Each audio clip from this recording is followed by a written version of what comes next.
আগের এপিসোডে আমরা দেখেছিলাম ডুয়ানমু সে মেরিট পিপল সিল নিয়ে কেভ থেকে বের হয়ে চলে আসে, কিন্তু তার পট আটকে দাঁড়ায় ব্লাড সিকুইন। পরে তাদের মধ্যে একটি ভয়ঙ্কর ফাইট শুরু হয়ে যায়। এই ফাইটের মধ্যেই ডুয়ানমু এম্পারর সেখানে মারা যায়। যখনই ব্লাড সিকুইন সেই সিল নিয়ে চলে যাবে, ঠিক তখনই তার সামনে এসে দাঁড়ায় 8জন গ্রেট এম্পারর। আর আজকের এপিসোডটাও ঠিক এখান থেকেই শুরু হয়। এরপর আমরা দেখি 8জন গ্রেট এম্পারর নিজেদের সেলেস্টিয়াল ট্রেজার কম্বাইন করে মুহূর্তের মধ্যেই বিশাল একটা ফরমেশন তৈরি করে ফেলে। তাদের অসাধারণ টিমওয়ার্ক দেখে জুইয়ান সামান্য অবাক হলেও তার ঠোঁটে হালকা হাসি ফুটে ওঠে। সে বলে, তোমরা যদি সত্যি আমাকে শেষ করতে চাও তাহলে মনে রেখো, এই যুদ্ধ শেষ হওয়ার আগে অন্তত 2জন কিংবা 3জন গ্রেট এম্পায়ার আমার হাতে মারা যাবে। একথা বলেই সে কসমিক সির ধ্বংসাত্মক শক্তি মুক্ত করে দেয়। মুহূর্তের মধ্যেই সেই শক্তি 8জন গ্রেট এম্পায়ারকে তাদের ফরমেশনের ভেতরে আটকে ফেলে। এক নিমিষেই পুরো যুদ্ধের মোড় ঘুরে যায়, আকাশে রক্ত বৃষ্টি ঢেকে যায়, আর জুইয়ান বজ্রগতিতে একের পর এক আক্রমণ চালাতে শুরু করে। অবশ্য গ্রেট এম্পায়াররাও এত সহজে হার মানা মানুষ ছিল না। তারা জুইয়ানের প্রতিটি পদক্ষেপ সমানভাবেই জবাব দিচ্ছিল। কিন্তু সমস্যা একটাই, জুইয়ান এর গতি এতটাই ভয়ঙ্কর ছিল যে তাদের একটা আক্রমণও তাকে ছুতে পারছিল না। এই সাফল্যে জুইয়ানের আত্মবিশ্বাস আরো বেড়ে যায়। সে ভাবতে শুরু করে এর জন্য গ্রেট এম্পায়ার তার সামনে কিছুই না। কিন্তু তার এই আত্মবিশ্বাস বেশিক্ষণ টিকলো না, কারণ এতক্ষণ পর্যন্ত ওরা কেউই নিজেদের আসল শক্তি ব্যবহারই করেনি। হঠাৎ করে 8জন একসঙ্গে ভয়ঙ্কর পাল্টা আক্রমণ চালায়। এই আক্রমণের প্রচন্ড চাপ সরাসরি জুইয়ানের উপর এসে পড়ে, আর এই বিশাল চাপের কারণেই প্রথমবারের মতো জুইয়ান নিজেকে বড় বিপদের মধ্যে আটকে পড়তে দেখে। ঠিক সেই সুযোগেই জাওহাও একের পর এক শক্তিশালী আঘাত জুইয়ানের দিকে ছুড়ে মারে। সেই আঘাতটা এতটাই ভয়ঙ্কর ছিল যে জুইয়ান সরাসরি মাটিতে ছিটকে পড়ে। এ দৃশ্য দেখে চারপাশে সবাই উল্লাসে ফেটে পড়ে। তারা ভেবে বসে অবশেষে জুইয়ানের খেলা শেষ, এবারে যুদ্ধের বিজয় তারাই। কিন্তু বাস্তবতা ছিল সম্পূর্ণ উল্টো। জুইয়ান তখনও জীবিত ছিল। সে বুঝে গিয়েছিল এখানে সময় নষ্ট করে কোনো লাভ হবে না, তাই সবার অজান্তে সে নিঃশব্দে সেখান থেকে সরে দেওয়ার সিদ্ধান্ত নেয়। আসলে শুরু থেকে সবাই জুইয়ানের পাতা এক বিশাল ফাঁদের মধ্যে আটকা পড়েছিল। ঠিক তখনই জিয়াংফাং পুরো বিষয়টা বুঝতে পারে। এক মুহূর্ত দেরি না করে সে দ্রুত জাওয়ানের কাছে জরুরি বার্তা পাঠায়। সে জানায় ডুয়ানমু মারা গেছে এবং মেরিট পিপল সিল এখন অন্য কারো হাতে চলে গেছে। ভীষণ আতঙ্ক কণ্ঠে জিয়ানফান সঙ্গে সঙ্গেই জাওয়ানের কাছে সাহায্য চায়, কারণ তাদের আগে চুক্তি অনুযায়ী জিয়ানফান এর পথে যেই বাধা হয়ে দাঁড়াবে জাওয়ান তাকেই জীবিত ছেড়ে দিবে না। এদিকে জুইয়ান দ্রুত যুদ্ধক্ষেত্রে ছেড়ে পালানোর চেষ্টা করে, কারণ সে জানতো এত শক্তিশালী এম্পায়ারদের বেশিক্ষণ আটকে রাখা সম্ভব হবে না। কিন্তু ঠিক সেই মুহূর্তেই বজ্রগতিতে তার সামনে এসে দাঁড়ায় জাওফান। সে জুইয়ানের পথ পুরোপুরি আটকে দিয়ে সঙ্গে সঙ্গে নিজের সবচেয়ে ভয়ঙ্কর টাইম ফ্রিজিং টেকনিক ব্যবহার করে। মুহূর্তের মধ্যেই জুইয়ানের চলার গতি অনেকটাই কমে যায়। কিন্তু জুইয়ান কোনো সাধারণ প্রতিপক্ষ ছিল না। Queen of the blood sea এর সামনে জাওফানের টাইম ফ্রিজিং টেকনিক একেবারে কাজ করলো না, কারণ জুইয়ান নিজেও টাইম ম্যানিপুলেশন এর ওপর সম্পূর্ণ দক্ষতা অর্জন করে ফেলেছিল। সময়কে নিজের ইচ্ছা মতো নিয়ন্ত্রণ করার ক্ষমতা তার আগেই ছিল। অন্যদিকে জাওফানও তাকে এত সহজে পালিয়ে যেতে রাজি ছিল না। আর এভাবেই দুজন শক্তিশালী গড কিং এর মধ্যে শুরু হয়ে যায় আরেকটি ভয়ঙ্কর যুদ্ধ। শুরুর দিকে দেখে মনে হচ্ছিল কাল্টিভেশন আর শক্তির দিক দিয়ে দুজনই সমান সমান, কিন্তু সময় যত এগোচ্ছে জুইয়ানের আক্রমণ আরো ভয়ঙ্কর হয়ে উঠছে। ধীরে ধীরে সে যুদ্ধের পুরো নিয়ন্ত্রণ নিজের হাতে নিয়ে নেয়। অবশেষে জুইয়ান যখন জাওফানকে চিরতরে শেষ করে দিবে, আর আকাশ থেকে তখনই একটা ভয়ঙ্কর আক্রমণ এসে সরাসরি জুইয়ানের গায়ে লাগে। সেই মুহূর্তে পুরো যুদ্ধের মোড় ঘুরে যায়, কারণ সে আক্রমণ আর কেউ নয়, জুয়ান নিজে এসে যুদ্ধক্ষেত্রে প্রবেশ করেছে। সে নিজেই করেছে অ্যাটাকটা, কারণ গম্ভীর আর অহংকারে ভরা কণ্ঠে সে জুইয়ানকে বলে, পালানোর চেষ্টা করে কোনো লাভ নেই। এই পুরো ব্রহ্মাণ্ডের এমন কোনো জায়গা নেই যেখানে তুমি আমার হাত থেকে লুকিয়ে থাকতে পারবে। জুইয়ান মাঠে পা রাখতেই সেখানে উপস্থিত প্রতিটি গড কিং এর মুখে ভয়ের ছাপ স্পষ্ট ফুটে ওঠে। আর সেটা স্বাভাবিক, কারণ এবার জুইয়ানের সামনে কোনো সাধারণ কাল্টিভেটর নয়, বরং একজন প্রকৃত এক্সাল্টেড সেলেস্টিয়াল দাঁড়িয়ে আছে। তাদের দুজনের কাল্টিভেশন রিলমের পার্থক্য ছিল আকাশ পাতাল। জাওয়ান শুধু একটা ইশারা করতেই জুইয়ান এর পুরো শরীর অবশ হয়ে যায়। সে নিজের একটা আঙ্গুলও নড়াতে পারছিল না। পরের মুহূর্তে বিশাল বিশাল ডিভাইন চেন চারদিক থেকে এসে জুইয়ানকে এমন ভাবে বেঁধে ফেলে যেন তার পালানোর সব পথ একেবারে বন্ধ হয়ে যায়। তবে জাওয়ান এর লক্ষ্য জুইয়ানকে হত্যা করা ছিল না। তার সমস্ত নজর ছিল শুধু মেরিট পিপল সিলের দিকে। এই সুযোগে লুফান দ্রুত এগিয়ে এসে সিলটা নিজের দখলে নেওয়ার চেষ্টা করে, কিন্তু জাওয়ান একটু দয়া না দেখিয়ে তার পথ আটকে দেয়। ঠান্ডা গলায় সে বলে, তোমার যোগ্যতা কোনোদিনও এক্সাল্টেড সেলেস্টিয়াল স্তরে পৌঁছানোর মতো নয়। এমন সময় একে একে বাকি সব গড কিংরা সেখানে এসে পৌঁছায়, আর জাওয়ানের অসীম শক্তি দেখেই সবাই স্তম্ভ হয়ে যায়। সেখানে উপস্থিত প্রতিটি কাল্টিভেটর ভয়ে মাথা নত করে তাকে সম্মান জানায়। এ দৃশ্য দেখে দূরে দাঁড়িয়ে থাকা জিয়াংফ্যাং এর মুখ ধীরে ধীরে একটা শয়তানি হাসিতে ফুটে ওঠে। তার পরিকল্পনা যেন সফল হচ্ছে। এরপর জাওয়ান সবাইকে উঠে দাঁড়াতে বলে। তারপর কোন রকম আনুষ্ঠানিকতা ছাড়াই মেরিট পিপল সিল সরাসরি জিয়াংফাং এর দিকে বাড়িয়ে দেয়, কারণ এই সিলের ভেতরে লুকিয়ে আছে ল অফ টাইমের সবচেয়ে শক্তিশালী আর গভীর রহস্য।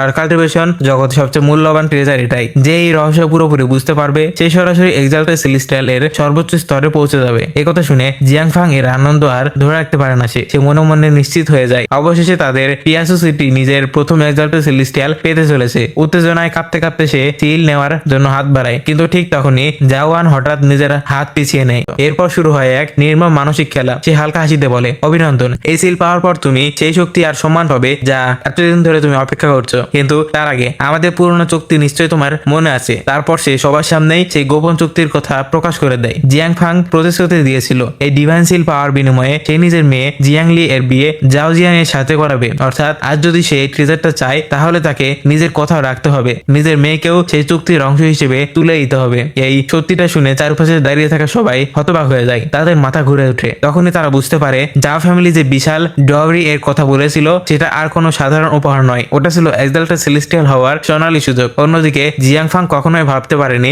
জাওয়ান সবার সামনেই এই গোপন সত্য ফাঁস করে দিবে, কিন্তু জাওয়ানের কোনো পরোয়া ছিল না। সে শুধু নিজের প্রাপ্যটাই আদায় করতে চাইছিল। এরপর সে প্রকাশ্য ঘোষণা করে সে কিনুকে চিরতরে পৃথিবী থেকে সরিয়ে দিবে আর জিয়াংলিকে জোর করেই ফিরিয়ে আনবে। এমনকি দরকার হলে পুরো পৃথিবী ধ্বংস করতেও সে পিছুপা হবে না। এতে শেষ নয়, সে কিনু এর দুই নিষ্পাপ সন্তানকেও এমন শাস্তি দেবে যা শুনে যে কারো গাও চির উঠবে। দূরে দাঁড়িয়ে থাকা কিনু যখন এই কথাগুলো শুনছিল তার ভেতরের রাগ আর ঘৃণা যেন আগ্নেয়গিরির মতো জেগে উঠছিল। মনে হচ্ছিল আর এক মুহূর্ত সে নিজেকে সামলাতে পারবে না। ঠিক তখনই জিয়াংলান দ্রুত এসে তাকে থামানোর চেষ্টা করে। শান্ত গলায় সে বলে, নিজেকে সামলাও, তোমার সামনে এখনো একজন এক্সাল্টেড সেলেস্টিয়াল দাঁড়িয়ে আছে। এখন ওর সঙ্গে লড়াই করা মানে নিশ্চিত মৃত্যু। কিনু বাইরে থেকে নিজেকে শান্ত রাখলেও তার মন ফিরে যায় অতীতের সেই তিক্ত স্মৃতিগুলোতে। কিভাবে জিয়াং ফাং এর আশীর্বাদ পাওয়ার জন্য সে নিজের সবচেয়ে মূল্যবান ট্রেজার পরিত্যাগ করেছিল, নিজের সারা জীবনের উপার্জন পর্যন্ত বাজিতে রেখেছিল। এমনকি জিয়াংলি নিজেও সবার সামনে কাঁদতে কাঁদতে তার ভালোবাসার জন্য ভিক্ষা চেয়েছিল, শুধু যাতে তাদের পরিবারটা ভেঙে না যায়। কিন্তু লোভী জিয়াং ফাং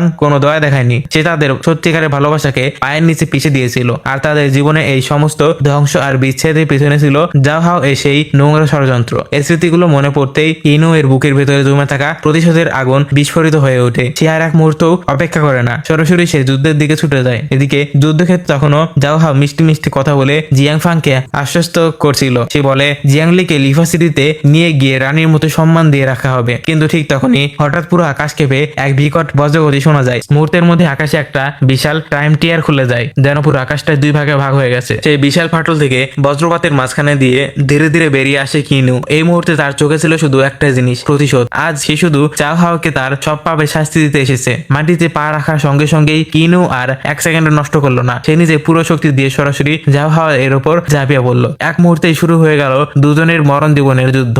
আজ কিনু মৃত্যুকে মাথায় নিয়ে যুদ্ধক্ষেত্রে নেমে এসেছে। হঠাৎ হওয়া আক্রমণে জাও হাও পুরোপুরি হতভম্ব হয়ে যায়। সে কিছু বুঝতে পারছিল না এত অল্প সময়ে কিনু এর শক্তি এত বেড়ে গেল কি হবে। নিজেকে বাঁচানোর জন্য জাও হাও একের পর এক টেকনিক ব্যবহার করতে শুরু করে, কিন্তু কিনু এর প্রতিটি আঘাতের সামনে সেগুলো কোনো শুকনো পাতার মতো উড়ে যাচ্ছিল। সে এতটাই আক্রমণাত্মক হয়ে উঠেছিল যে জাও হাও ঠিক মতো শ্বাস নেওয়ার সুযোগটাও পাচ্ছিল না। চারপাশে দাঁড়িয়ে থাকা সব গড কিং এই দৃশ্য দেখে আতঙ্কে জমে যায়, কারণ কারো সাহস হচ্ছিল না এই যুদ্ধে হস্তক্ষেপ করার। কারণ সবাই জানতো এই মুহূর্তে কিনু এর সামনে দাঁড়ানো মানেই নিজের মৃত্যুকে ডেকে আনা। তাই সবাই চুপচাপ দূরে দাঁড়িয়ে থাকে, সব যুদ্ধটা পর্যবেক্ষণ করছিল। এদিকে কিনু এর একের পর এক বিধ্বংসী আক্রমণে জাও হাও ধীরে ধীরে মৃত্যুর দোরগোড়ায় পৌঁছে যাচ্ছিল। এই দৃশ্য দেখে জাও হান এর রাগ চরমে পৌঁছে যায়। সে বজ্রকণ্ঠে চিৎকার করে বলে, কিনু থেমে যাও। কিন্তু কিনু এর কানে তখন আর কোনো কথাই ঢুকছিল না। তার চোখে তখন শুধু প্রতিশোধের আগুন জ্বলছিল। সে মনে মনে শপথ নিয়েছিল আজ নিজের প্রাণ চলে গেলেও সমস্যা নেই, কিন্তু এই মানুষগুলোকে তাদের পাপের শাস্তি দিতে হবে। এরপর সে নিজের সমস্ত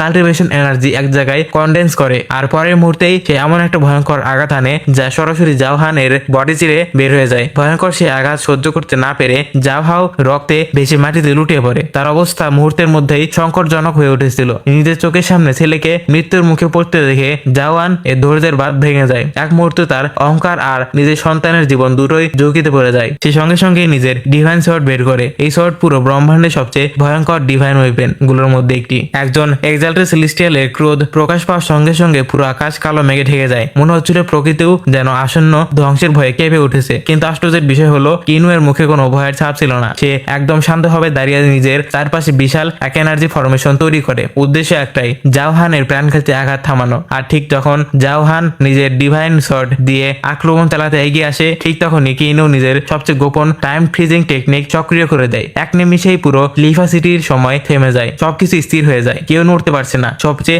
অবিশ্বাস্য ব্যাপার হলো এমনকি জাও হান এর মতো একজন এক্সাল্টেড সেলেস্টিয়ালও এই টাইম স্টপ ভাঙতে পারেনি। সে আকাশের মাঝখানে পুরোপুরি স্থির হয়ে যায়। সারা জীবনে সে কল্পনাও করতে পারেনি একজন গড কিং লেভেলের আসলে কাল্টিভেটর সময়কে নিজের নিয়ন্ত্রণে আনতে পারবে। সময় থেমে যাওয়ার পর এখন আর কেউ কিনুর পথ আটকানোর জন্য কোয়ালিফাই ছিল না। এই সুযোগটাই কিনু আর নষ্ট করলো না। সে বজ্রগতিতে এগিয়ে গিয়ে বহু মানুষের রক্তের বিনিময়ে পাওয়া সে মূল্যবান মেরিট পিপল সিল নিজের হাতে তুলে নেয়। এ দৃশ্য দেখে জাওহান ভেতরে ক্ষোভে ফেটে পড়ে। সে প্রাণপণ চেষ্টা করে চিৎকার করে বলে, কিনু থামো, লিভা সিটির ওপর আর বিপদ ডেকে আনো না। কিন্তু সময় থেমে থাকার কারণে সেই চিৎকার কিনুর কান পর্যন্ত পৌঁছালোই না। সিল হাতে নেওয়ার পর কিনুর আর এক মুহূর্ত দেরি করলো না। সে সরাসরি জাওহাও এর সামনে গিয়ে নিজের সবচেয়ে নিখুঁত আর প্রাণঘাতী আঘাতটা চালিয়ে দিল। সে মুহূর্তে জাওহাও বুঝে গেল এটাই তার জীবনের শেষ মুহূর্ত। মৃত্যুর একেবারেই সামনে দাঁড়িয়ে সে একটা পাগলামি সিদ্ধান্ত নিল। সে নিজের পুরো কাল্টিভেশন আর বডিকে সেফ ডিস্ট্রেক্ট করার সিদ্ধান্ত নিল। পরের মুহূর্তেই এমন একটা ভয়ঙ্কর বিস্ফোরণ ঘটে যার কম্পনে পুরো ব্রহ্মাণ্ড কেঁপে ওঠে। বিস্ফোরণের শক্তিশালী শকওয়েভ চারপাশে ছড়িয়ে পড়ে।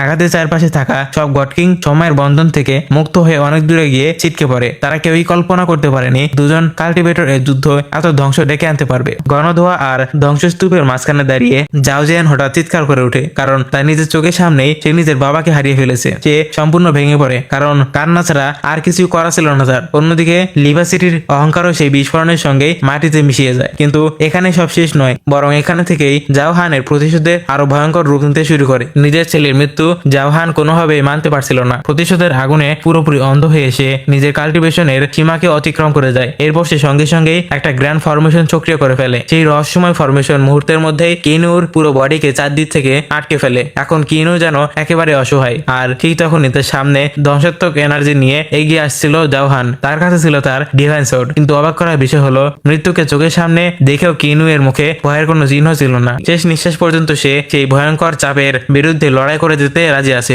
নিজের শরীরের বাকি সব এনার্জি এক জায়গায় জড়ো করে সে শেষবারের মতো একটা শক্তিশালী আঘাত আনে। সেই আঘাতে গ্র্যান্ড ফরমেশনে একটা ছোট্ট ফাটল তৈরি হয়, আর সেই ফাটল দিয়ে কিনু নিজে পালিয়ে যাওয়ার চেষ্টা করে। কিন্তু জাওহান যেন এর জন্য আগে থেকে প্রস্তুত ছিল। বজ্রগতিতে সে আরেকটি ফলো আপ অ্যাটাক চালায়। মুহূর্তের মধ্যে কিনু এর চলাফেরা আবার বন্ধ হয়ে যায়। এখন পরিস্থিতি আরো আগের চেয়ে ভয়ঙ্কর হয়ে উঠেছে, কারণ জাওহান একটার পর একটা আক্রমণ চালিয়ে যাচ্ছিল যাতে কিনু আর ঘুরে দাঁড়ানোর সুযোগ না পায়। তবে একটা বিষয় তাকে ভেতরে অবাক করছিল, কারণ একজন সাধারণ গড কিং এতক্ষণ ধরে একজন এক্সাল্টেড সেলেস্টিয়ালের ভয়ঙ্কর আক্রমণ কিভাবে সহ্য করছে। কিন্তু সে আর এটা বেশিক্ষণ চালাতে চাইছিল না। নিজের ডিভাইন শট তুলে সে সরাসরি কিনু এর দিকে একটা ভয়ঙ্কর আঘাত এনে। এই আঘাত সহ্য করার ক্ষমতা কারো ছিল না। কিনুর সেই ক্ষতবিক্ষত বডি সেই আঘাত আর সহ্য করতে পারলো না। সেই রক্তে ভেসে হাঁটু গেড়ে মাটিতে বসে পড়ে। জাওহান অহংকারে হাসি দিয়ে বলে, কিনু তুমি যা যা চালাকি করেছো সবই বৃথা। এগুলো শুধু তোমার নিজের মৃত্যুকে আরো কাছে নিয়ে এসেছে। কিন্তু কিনুর ইচ্ছা শক্তি এখনো ভাঙেনি। রক্তি ভেজা বডি নিয়ে সে আবারও দাঁড়িয়ে দেওয়ার চেষ্টা করে। সে মনে মনে প্রতিজ্ঞা করে, আমি এখানে হার মানবো না। এটা দেখে জাওহান আরো ক্ষিপ্ত হয়ে ওঠে। কোনো দয়া না দেখিয়ে সে নিজের সবচেয়ে ভয়ঙ্কর আর সবচেয়ে শক্তিশালী অ্যাটাক একসঙ্গে কিনু এর উপর বর্ষণ করতে শুরু করে। এবার কিনুর আর কোনো উপায় ছিল না। তার শরীর এতটা দুর্বল হয়ে গিয়েছিল যে সে আক্রমণগুলো এড়ানো পারছিল না। ফলাফল একটার পর একটা আঘাত সরাসরি তার বডির উপর পড়তে থাকে। তার ভেতরের অঙ্গ প্রত্যঙ্গ সব ক্ষতবিক্ষত হতে থাকে। তবুও জাওহান ঠান্ডা গলায় বলে, স্বীকার করতে হবে, ডিভাইন ড্রিম পর্যন্ত পৌঁছাতে তুমি অসাধারণ পরিশ্রম করেছো, কিন্তু আজ তোমার যাত্রা এখানে সমাপ্তি। এই কথা বলেই সে নিজের সবচেয়ে শক্তিশালী আর শেষ আঘাতটা চালিয়ে দেয়। সে আঘাতের পর কিনু একেবারে মৃত্যুর দ্বার প্রান্তে পৌঁছে যায়। তার নিঃশ্বাস ধীরে ধীরে ক্ষীণ হতে শুরু করে। মনে হচ্ছিল এবার আর তার কোনো বাঁচার উপায় নেই। শেষ পর্যন্ত কিনু এর নিথর দেহ ধীরে ধীরে সেই অসীম সমুদ্রের গভীরে তুলে যেতে শুরু করে। কয়েক মুহূর্তের মধ্যেই সে পানির ঢেউয়ের মধ্যে পুরোপুরি হারিয়ে যায়। এর দৃশ্য দেখে সেখানে উপস্থিত সব গড কিং, এমনকি জিয়াংফানও বিশ্বাস করতে পারছিল না যে এত বড় একজন কাল্টিভেটর এভাবে শেষ হয়ে গেল। কিন্তু তখনই সবার আরেকটা কথা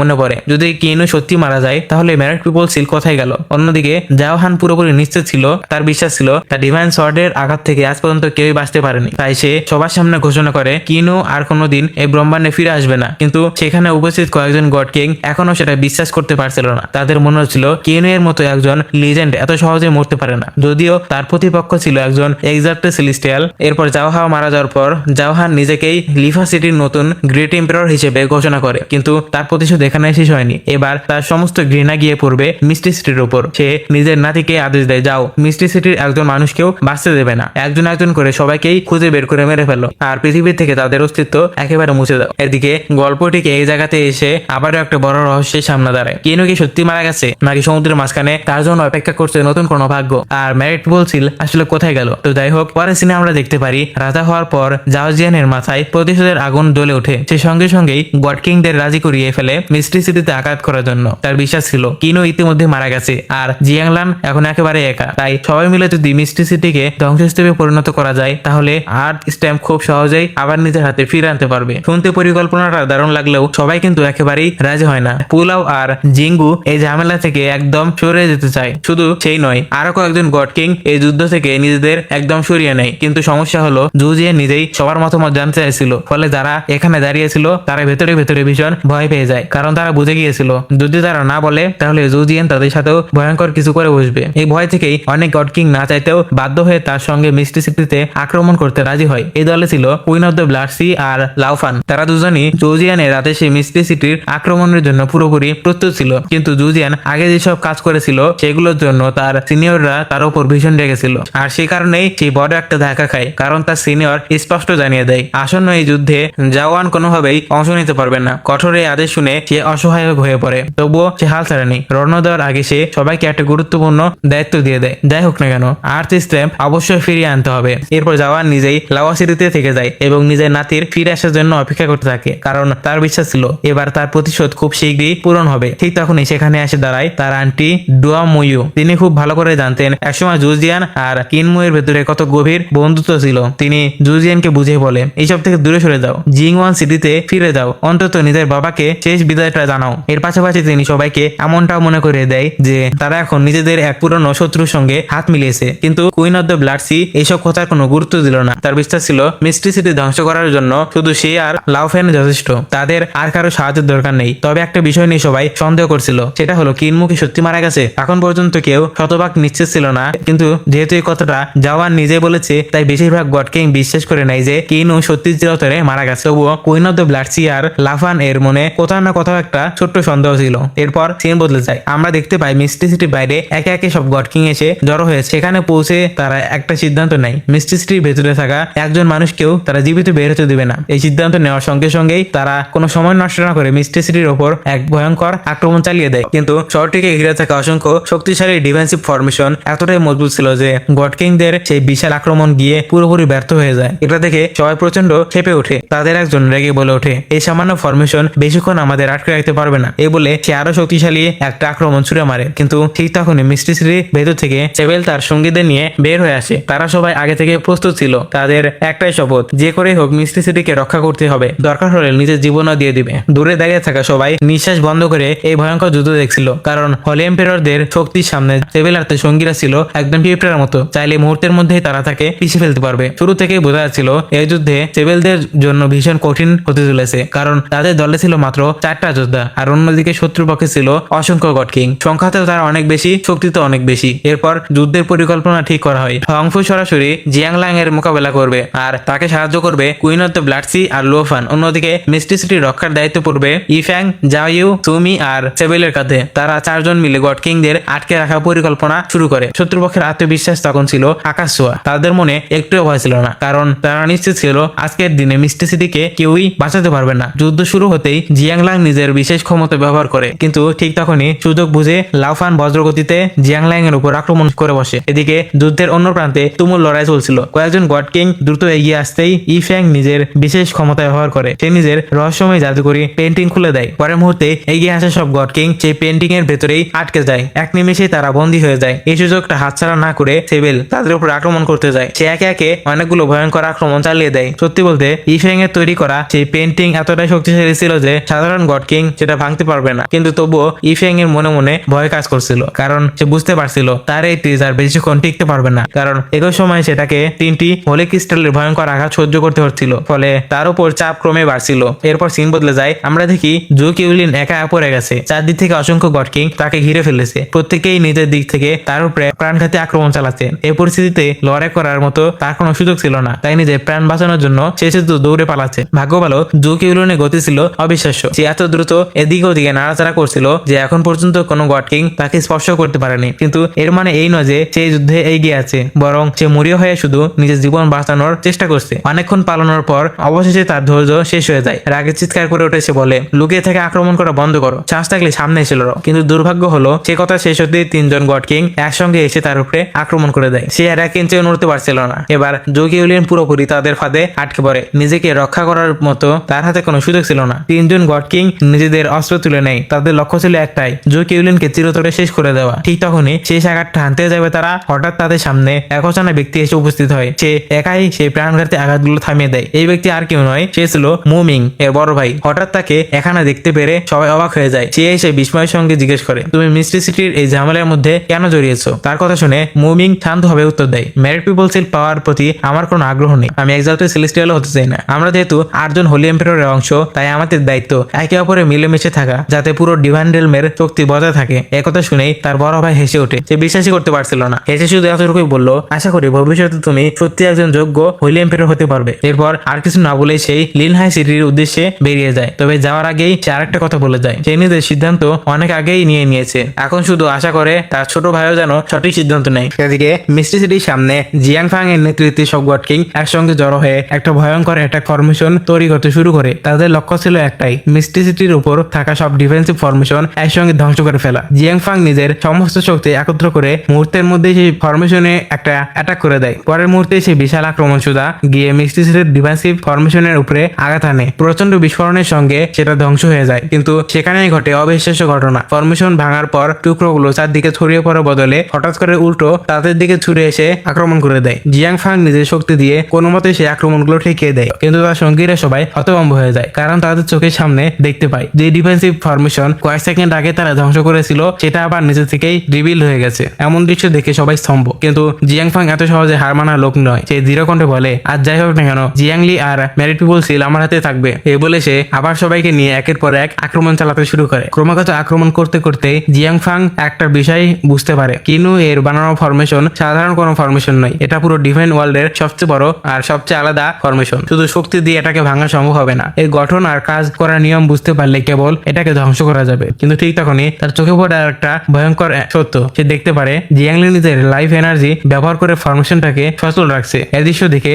জিয়াংফাং এর বুক পুরো কেঁপে ওঠে। তার মাথায় শুধু একটা প্রশ্ন ঘুরছে, তাহলে কি কিনু বেঁচে আছে? এই সিদ্ধান্ত তাকে ভেতর থেকে একদম অস্থির করে তুলে। সেই সিদ্ধান্ত নেয় আর সময় নষ্ট করবে না, যত তাড়াতাড়ি সম্ভব এই ফরমেশন ধ্বংস করতে হবে। এদিকে মিস্ট্রি সিটির ভেতরে সম্পূর্ণ ভিন্ন একটা পরিস্থিতি। শহরের সব সাধারণ মানুষগুলোকে নিরাপদ জায়গায় সরিয়ে নেওয়া হচ্ছে। এই সময় কেনসি খুব গুরুত্বের সঙ্গে মিস্টার ম্যানফুর কাছে আসে। সে অনুরোধ করে, দয়া করে আমার ছোট ভাই বোনদের দেখবেন। আমি এখন বাকিদের নিরাপদ করে বের করে আনতে যাচ্ছি। এই কথা শুনে কিনসুয়াং এর মন ভেঙে পড়ে, কারণ এই কঠিন সময় সে নিজের বাবাকে সাহায্য করার মতো শক্তিও রাখে না। এই কথা তাকে ভেতর থেকে একদম কষ্ট দিতে শুরু করে। এরপর সিন বদলে যায়। সবাই যাকে মৃত ভাবছিল সেই কিনু এর দিকে ফোকাস চলে যায়। আসলে সে মারা যায়নি, সে এখনো জীবিত। তবে তার অবস্থা ছিল অত্যন্ত সংকটজনক। আগের যুদ্ধে পাওয়া গুরুতর আঘাতগুলো তার শরীরকে একেবারেই ভেঙে দিয়েছে। তাকে বাঁচানোর জন্য জিয়াংলি নিজের লাইফ এনার্জি এর বিশাল অংশ উৎসর্গ করতে চলেছে। সে নিজের সব শক্তি দিয়ে শুধু একটা চেষ্টা করছিল, যেভাবে হোক কিনুকে আবার ফিরিয়ে আনতে হবে। তার এই নিঃস্বার্থ ভালোবাসা আর ত্যাগ ধীরে ধীরে ফল আনতে শুরু করে। কিনু এর শরীরের ভেতরে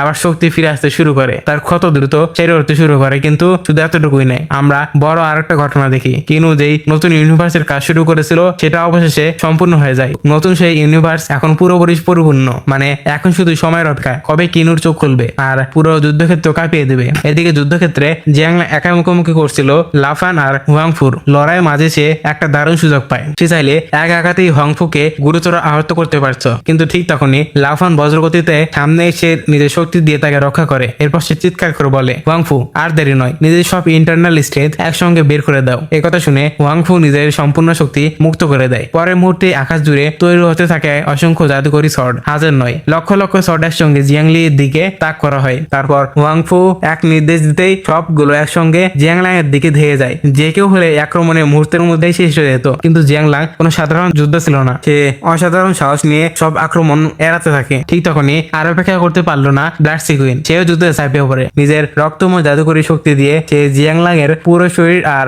প্রতিটি নড়াচড়া শক্ত করে বেঁধে ফেলে। তার ঠোঁটে ভেসে ওঠে নিষ্ঠুর এক হাসি। সে বলে, দেখি তো আমার এই ফাঁদে তুমি কিভাবে কতক্ষণ টিকতে পারো। কিন্তু জিয়াংলাং এত সহজে হার মানার লোক নয়। সে নিজের শরীরে সব এনার্জি এক জায়গায় কেন্দ্রীভূত করে এবং প্রচন্ড পাল্টা আঘাত আনে। সে আঘাত এতটাই শক্তিশালী ছিল যে ব্লাড সিকুইনের তৈরি জাদুকরী ফাঁদ মুহূর্তের মধ্যেই ভেঙে চুরমার হয়ে যায়। জিয়াংলাং আবার সম্পূর্ণ মুক্ত হয়ে যায়। এটা দেখে লাফান ভয় পাওয়ার বদলে হেসে বলে, দারুণ, এবার তো সত্যিকারের মতো শুরু হলো। এদিকে যুদ্ধক্ষেত্রের অন্য পাশে ইফ্যাং এর জাদুকরী পেন্টিং এর ভেতরে পরিস্থিতি ছিল ভয়ঙ্কর। ওয়াং মেইজিং আর তার সঙ্গীরা একের পর এক গডকিনদের আক্রমণ সামলাতে সামলাতে প্রায় নিজেদের সীমায় পৌঁছে যায়। তাদের শরীরে আর এক ফোঁটা শক্তি অবশিষ্ট ছিল না। ফলস্বরূপ তারা আর ওই 3 জন গডকিংকে সেই পেন্টিং এর ভেতরে আটকে রাখতে পারলো না। এক প্রচন্ড বিস্ফোরণের সঙ্গেই তারা ইফেং এর সেই জাদুকরী ট্রেজার ভেঙে বাইরে চলে আসে। মুক্ত হওয়ার সঙ্গে সঙ্গেই তাদের চোখে জ্বলে জ্বলে ওঠে রাগের আগুন। তার সিদ্ধান্ত নেয় আজ যে হবেই হোক ইফ্যাং আর সিভিলকে তারা জীবিত ছাড়বে না। চারদিক থেকে তারা ইফ্যাংকে ঘিরে ফেললো। শেষ পর্যন্ত তারা তাকে বন্দী করতে সফল হলো, কিন্তু সিভিল এত সহজে ধরা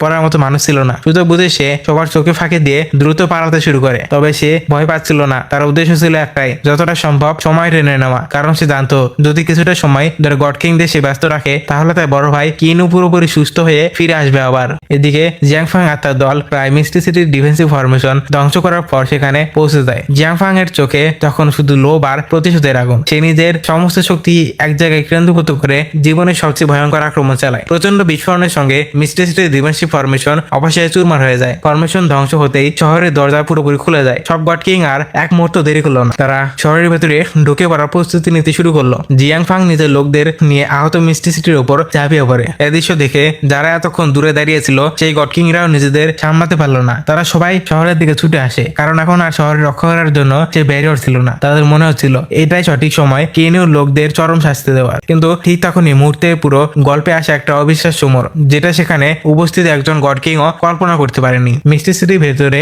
যে মানুষটাকে সবাই মৃত ভাবছিল সে কিনু অবশেষে চোখ খুলেছে। সে পুরোপুরি জ্ঞান ফিরে পায়। চোখ খুলেই সামনে বাইরে থাকা ধ্বংসযজ্ঞের অনুভূতি তার কাছে চলে আসে। তার মুখে শান্ত ভাব মুহূর্তে মিলিয়ে যায়, চোখে জ্বলে ওঠে রাগের ভয়ঙ্কর রাগ। সে মনে মনে বলে এবার যথেষ্ট হয়েছে, এবার সে নিজের যুদ্ধক্ষেত্রে নামবে আর এই 8 জন হোলি এম্পাররকে একসঙ্গে মেরে ফেলবে, যা তারা কোনোদিন ভুলতে পারবে না। এদিকে জিয়াংফাং তখন শহরে একেবারেই ভেতরে এগিয়ে যাচ্ছিল। হঠাৎ করেই তার বুকের ভেতরে অদ্ভুত একটা অস্বস্তি কাজ করতে শুরু করে, কারণ না জেনেই তার মনের ভেতরে ভয় ঢুকে গেছে। তবুও সে নিজেকে সামলে শহরের দিকে চলে যায়। ঠিক তখনই তাদের সামনে এসে দাঁড়ায় হাওফি আর কিনশি। দুজনের চোখে ছিল একটা দৃঢ় সংকল্প, জীবিত থাকতে আমরা তোমাদের এক কদমও সামনে যেতে দেব না। কিন্তু বাস্তবতা ছিল সম্পূর্ণ ভিন্ন। শত্রুপক্ষের শক্তি ছিল অনেক বেশি। একের পর এক ভয়ঙ্কর আক্রমণে হাওফি আর কিনশি দমে যেতে শুরু করে। তারা প্রাণপণ চেষ্টা করেও সে আঘাত ঠেকাতে পারলো না। শেষ পর্যন্ত দুজন প্রচন্ড আঘাতে ছিটকে মাটিতে পড়ে যায়। তাদের অসহায় অবস্থা দেখে একজন গড কিং নিষ্ঠুরভাবে হেসে ওঠে। সে উচ্চস্বরে বলে আজ আমি পুরো ডিভাইন ওয়ার্ল্ডকে দেখিয়ে দিব কিনুর পাশে দাঁড়ানোর পরিণতি কি হতে পারে। এই বলে নিজের শট তুলে ধরে। তার লক্ষ্য মাটিতে পড়ে থাকা হাফি এর মাথা এক আঘাতে উড়িয়ে দেওয়া। কিন্তু ঠিক যখনই তার শটটা নিচে নেমে আসতে যাচ্ছিল হঠাৎ পুরো পৃথিবী থেমে যায়। চারদিকে নেমে আসে অদ্ভুত নীরবতা। এক ভয়ঙ্কর চাপ পুরো যুদ্ধক্ষেত্রকে হ্রাস করে, কারণ কিনু অবশেষে নিজের প্রথম পদক্ষেপ নিয়ে ফেলেছে। তার পুরো শক্তির প্রভাব পুরো আকাশ থেকে মাটিতে ছড়িয়ে পড়ে। কিনু নিজের নতুন ইউনিভার্সিটির শক্তি ব্যবহার করে পুরো মিস্টিসিকেই ধীরে ধীরে নিজের তৈরি করা নতুন ইউনিভার্সিটির ভেতরে টানতে শুরু করে। শত্রুরা নিজের চোখকে বিশ্বাস করতে পারছিল না এরপর কি হবে সেটা তাদের কল্পনারও বাইরে। কিনু এর নতুন ইউনিভার্সিটির সামনে সবাই একেবারে হতবাক হয়ে যায়। কেউ বুঝে ওঠার আগেই চোখের পলকে মিষ্টি সিটির ভেতরে থাকা সব সাধারণ মানুষ আর বাসিন্দারা একে একে অদৃশ্য হয়ে যায়। পরের মুহূর্তে আকাশের মাঝখানে শান্ত কিন্তু ভয়ঙ্কর এক উপস্থিতি নিয়ে আবির্ভূত হয় কিনু। তার মুখে ছিল হালকা একটা হাসি। সে ঠান্ডা গলায় সেখানে উপস্থিত সব গড কিং আর হোলি এম্পাররকে বলে স্বাগতম আমার নতুন ইউনিভার্সিটি স্পেসে। কিনুকে একদম সুস্থ জীবিত আর আগের চেয়েও বেশি শক্তিশালী দেখে সবার মুখের রং একেবারে উড়ে যায়। কিছুক্ষণ আগেও যাদের অহংকার আকাশ ছুঁয়েছিল এখন তারাই ভয়ে কাঁপতে শুরু করে। তারা পালানোর চেষ্টা করে, কেউ আকাশে উঠতে যায় আবার কেউ পিছাতে যায়, কিন্তু কেউ 1 ইঞ্চি নড়তে পারছিল না। কারণ ইউনিভার্সিটির ভেতরে উড়ে বেড়ানো, স্পেস ব্যবহার করা, এমনকি নিজের ইচ্ছা মতো শক্তি ব্যবহার করার অনুমতি তাদের ছিল না। কারণ এটা ছিল কিনু এর নিজের জগৎ। এখানে স্পেস আর টাইম সব নিয়ম তার ইচ্ছা মতো চলে। এখানে শুধু একটাই আইন, কিনু এর আইন। তার অনুমতি ছাড়া কেউ বাতাসে নড়তে পারবে না। এই দৃশ্য দেখে জুজিয়ান প্রায় পাগলের মতো চিৎকার করতে শুরু করে। সে বিশ্বাসই করতে পারছিল না যে একজন কাল্টিভেটর এতটা শক্তিশালী হতে পারে। সে দ্রুত বাকি গ্রেট এম্পাররের উদ্দেশ্য বলে ভয় পেও না, সবাই একসঙ্গে আক্রমণ করব। একসঙ্গে আঘাত করলে ওকে হারানো সম্ভব। কিন্তু তার কথায় কেউ আর সাহস পায় না, কারণ বাকি সব গ্রেট এম্পাররের মুখে তখন শুধু মৃত্যু ভয়। তার বুঝে গেছে এখন তাদের জীবন পুরোপুরি কিনুর হাতে চলে গেছে। কিনু ধীরে ধীরে সামনে এগিয়ে আসে, তারপর শান্ত হবে নিজের হাত তুলে জুজিয়ানের দিকে ইশারা করে। পরের মুহূর্তেই এক অদৃশ্য শক্তি জুজিয়ানকে শূন্য তুলে ফেলে। সে যেন খড়কুটোর মতো বাতাসে ঝুলতে থাকে। এরপর কিনু এক ঝটকায় তাকে জোরে ছুড়ে মারে। সে আকাশ ছিঁড়ে উঠতে উঠতে দূরে গিয়ে পড়ে। আর অবাক করার বিষয় হলো সে গিয়ে পড়া ঠিক সেই জায়গাতেই লাওয়া সিটির মাঝখানে, যেখানে এই পুরো ষড়যন্ত্রে শুরু হয়েছিল। মাটিতে পড়তে জুজিয়ান যন্ত্রণায় ছটফট করতে থাকে। চারদিকে তাকিয়ে সে হতভম্ব হয়ে বলে সে বুঝতে পারছিল না এক মুহূর্তে আগেও সে মিষ্টি সিটিতে ছিল, তাহলে এখন সে এখানে কিভাবে চলে এলো। তবুও তার অহংকার এখনো পুরোপুরি ভাঙেনি। সে দাঁড়িয়ে নিজের মনে বলে সবই ভেলকি, কিনু আমাকে ভয় দেখানোর চেষ্টা করছে। এই বলে সে নিজের সমস্ত শক্তি একত্র করতে শুরু করে। তার হাতে জড়া হতে থাকে ভয়ঙ্কর ঠান্ডার পাওয়ার। নীল বজ্রপাতের চারদিকে আকাশে ছড়িয়ে পড়ে। সে নিজের হারানো আত্মবিশ্বাস ফিরে পাওয়ার চেষ্টা করে। পরের মুহূর্তে তার মুখের হাসি মিলিয়ে যায়, কারণ সে যতই শক্তি ব্যবহার করুক না কেন সামনে একটা ইট পর্যন্ত নাড়াতে পারছিল না। সে নিজের সব শক্তি দিয়ে আঘাত করলেও সেই জগতের কিছু ক্ষতি হচ্ছিল না। ঠিক তখনই আবারও তার সামনে এসে হাজির হয় কিনু। শান্ত গলায় সে বলে জুজিয়ান জুজিয়ান আর বোকামি করো না। তুমি যেটাকে লাওয়া সিটি ভাবছো সেটা আসলে তোমার আসল পৃথিবী নয়। এটা আমার নতুন ইউনিভার্সের ভেতরে এসেন্স দিয়ে তৈরি করা এক জগৎ। এখানে তুমি সারা জীবন সব শক্তি ব্যবহার করলেও আমার এই জগতে একটা ধূলিকণাও নষ্ট করতে পারবে না। একথা শুনে জুজিয়ানের মুখ শক্ত হয়ে যায়, কিন্তু সে এখনো সত্যিটা মানতে রাজি নয়। সে পাগলের মতো হেসে বলে, অসম্ভব। এসেন্স পাওয়া শুধু হ্যাভেনলি ডাও থেকে আসতে পারে। যখন পুরো সৃষ্টির মালিক একটাই হ্যাভেনলি দাও, তখন তোমার কাছে ইউনিভার্সের আরেকটা এসেন্স কিভাবে থাকতে পারে? এটা কখনো সম্ভব না। তার কথা শুনে কিনু রাগ করেনি, বরং হেসে ফেললো। সে হাসির ভেতরে ছিল করুণা, কারণ সে বুঝে গিয়েছিল জুজিয়ান এখন কিছুই বুঝতে পারছিল না। হাসি থামিয়ে কিনু এর মুখ হঠাৎ গম্ভীর হয়ে যায়। সে সরাসরি জুজিয়ানের চোখের দিকে তাকিয়ে বলে, ভুলে গেছো ইমর্টাল ডিমন আর ফ্রেন্ড ওয়ার্ল্ড এ তুমি কতটা নিরপরাধ মানুষকে হত্যা করেছিলে? তার কণ্ঠে এবার স্পষ্ট ডাক। সে আবার বলে, আমি যখন দুর্বল ছিলাম তুমি আমার সম্মানে পদতলিত করেছিলে, নিজেকে হেভেনলি ডাওয়ের সবচেয়ে শক্তিশালী আর জ্ঞানী মনে করেছিলে। এ কথাগুলো শুনে জুজিয়ানের কপালে ঘাম জমতে শুরু করে। সে আর কোনো উত্তর দিতে পারে না, কিন্তু ঠিক তখনই কিনু আঙ্গুলে একটু হালকা ইশারা করে, আর সেই এক ইশারাতে পুরো লাভা সিটি মুহূর্তের মধ্যেই ভেঙে পড়তে শুরু করে। চোখের সামনে পুরো শহর ধুলে মিশে যায়, কারণ এই নতুন ইউনিভার্সে কিনুর ইচ্ছা ছিল একমাত্র সত্য। তার অনুভূতি ছাড়া এক পাতা নড়বে না। আর জুজিয়ান এখন এখানে একদম অসহায়। কিনু ঠান্ডা গলায় বলে, এখানে থেমে যাও, কারণ এই লাভা সিটি কোনো স্বপ্ন নয়, আর এটা তোমার আসল পৃথিবীও নয়। এরপর সে আসল সত্যটা প্রকাশ করলো। এই জায়গায় আমি নিজের নতুন ইউনিভার্সের আসল শক্তি আর এসেন্স ব্যবহার করে তৈরি করেছি, আর তাই তুমি তোমার সারা জীবনের সমস্ত শক্তি ব্যবহার করলেও আমার এই দুনিয়ার একটা জিনিসও ধ্বংস করতে পারবে না। কিনু এর কথাগুলো সরাসরি জাওশিয়ানের হৃদয়ে আঘাত করে, কিন্তু তারপরেও সে এই তিক্ত সত্য মেনে নিতে রাজি ছিল না যে কোনো মানুষ গডের ঊর্ধ্বে চলে যেতে পারে। সে পাগলের মতো হেসে বলে, অসম্ভব, এটা সম্পূর্ণ মিথ্যে। এই পৃথিবীর আসল এসেন্স পাওয়ার শুধু হেভেনলি ডাও থেকেই জন্ম নিতে পারে। জুশিয়ানকে সম্পূর্ণ অসহায় অবস্থায় দেখে কিনু শান্ত গলায় বলল, এবার সময় হয়েছে তোমাকে তোমার পাপ উপযুক্ত শাস্তি দেওয়ার। আর সে উপহার ছিল হেভেনলি পানিশমেন্ট, যে শাস্তি একজন পাপীর অস্তিত্বকে চিরতরে মুছে দেয়। এই কথা বলেই কিনু এক মুহূর্ত দেরি না করে সরাসরি জুশিয়ানের দিকে একটা জাদুকরী আক্রমণ করলো। মৃত্যু একেবারে সামনে চলে এসেছিল, তারপরে জুশিয়ান অহংকার তখনও ভাঙেনি। সে এখনো বিশ্বাস করছিল কিনু এর শক্তি মিথ্যে। যখন কিনু সে প্রাণঘাতী আক্রমণ একেবারে জুশিয়ানের বুকের সামনে এনেছিল, তখনই তার সমস্ত অহংকার মুহূর্তের মধ্যেই ভেঙে চুরমার হয়ে গেল। মৃত্যুর আসল ভয় এবার তার চোখে স্পষ্ট দেখা যাচ্ছিল। আর কোনো লজ্জা না করে সে সরাসরি কিনু এর সামনে হাঁটু গেড়ে বসে পড়ল। সে কাঁদতে কাঁদতে নিজের প্রাণ ভিক্ষা চাইতে শুরু করলো, আমাকে ক্ষমা করে দাও, আমার অনেক ভুল হয়ে গিয়েছে, আমি আমার সব ভুল স্বীকার করছি, প্লিজ শুধু আমাকে একবার বাঁচিয়ে দাও। যে জুশিয়ান এক সময় নিজের শক্তি আর অহংকার নিয়ে সবসময় রাজত্ব করছিল, আর সেই মানুষটা কিনু এর পায়ের সামনে একটা কিটের মতো কান্না করছে। কিন্তু এ দৃশ্য দেখে কিনু এর মনে বিন্দু মাত্র দয়া জাগলো না, সে বরং হেসে উঠলো। তবে সেই হাসির আড়ালে লুকিয়েছিল বছরের পর বছর ধরে জমে থাকা রাগ আর কষ্ট। ঘৃণা দৃষ্টিতে জুশিয়ানের দিকে তাকিয়ে এসে বলল, সত্যি কত অদ্ভুত। তারপর সে জুশিয়ানকে আবার তার বাবার কথা মনে করিয়ে দিল। তোমার বাবা কতটা মহান আর সাহসী ছিল, তিনি আমার বিরুদ্ধে শেষ নিঃশ্বাস পর্যন্ত লড়াই করেছিল, নিজের প্রাণ বাজিতে রেখে একটু দ্বিধা করেননি তিনি। শুধু আমাকে সামান্য আহত করার জন্য তিনি নিজের প্রাণটা দিয়ে দিয়েছেন। কিনুর কণ্ঠ আরো কঠোর হয়ে উঠলো। আর তুমি সেই বীর মানুষের সন্তান হয়েও নিজের প্রাণ বাঁচানোর জন্য আজ রাস্তার ভিখারির মতো আমার পায়ে পড়ে কাঁদছো। এই কথাগুলো বলে কিনুয়ের মুখে শেষ দয়াটাকেও মিলিয়ে গেল। সে মনে মনে সিদ্ধান্ত নিয়ে ফেললো, এমন কাপুরুষ আর পাপী মানুষের এই পৃথিবীতে বেঁচে থাকার কোনো অধিকার নেই। এক মুহূর্ত দেরি না করে সে নিজের হেভেনলি পানিশমেন্ট এর সমস্ত শক্তি একসঙ্গে মুক্ত করে দিল। সেই ভয়ঙ্কর শক্তি সরাসরি গিয়ে আঘাত করলো জুশিয়ানের শরীরে। এখন তার সামনে বাঁচার কোনো পথ ছিল না। সে না পালাতে পারবে, না নিজের জীবনকে রক্ষা করতে পারবে। সে বাধ্য হয়েই সেই অসহ্য যন্ত্রণা সহ্য করতে লাগলো। মুহূর্তের মধ্যেই সেই জাদুকরী আলো তার দিকে থেকে তার পুরো বডিকে ঘিরে ফেললো। তার হৃদয় বিদারক চিৎকার পুরো আকাশে প্রতিধ্বনিত হতে লাগলো। আর কিনু সে চূড়ান্ত আঘাত লাগার সঙ্গে সঙ্গেই জুশিয়ানের শরীর আর সোল দূরে চিরতরে ধ্বংস হয়ে গেল। এভাবেই সবশেষে তার জীবনের শেষ অধ্যায়টা শেষ হয়ে গেল। ঠিক যখনই গল্পটা সবচেয়ে বেশি রোমাঞ্চকর হয়ে উঠছিল, তখনই আজকের এপিসোডটা এখানে শেষ হয়ে গেল। এরপরের এপিসোডে কি হতে চলেছে সেটাই জানবো পরের ভিডিওতে।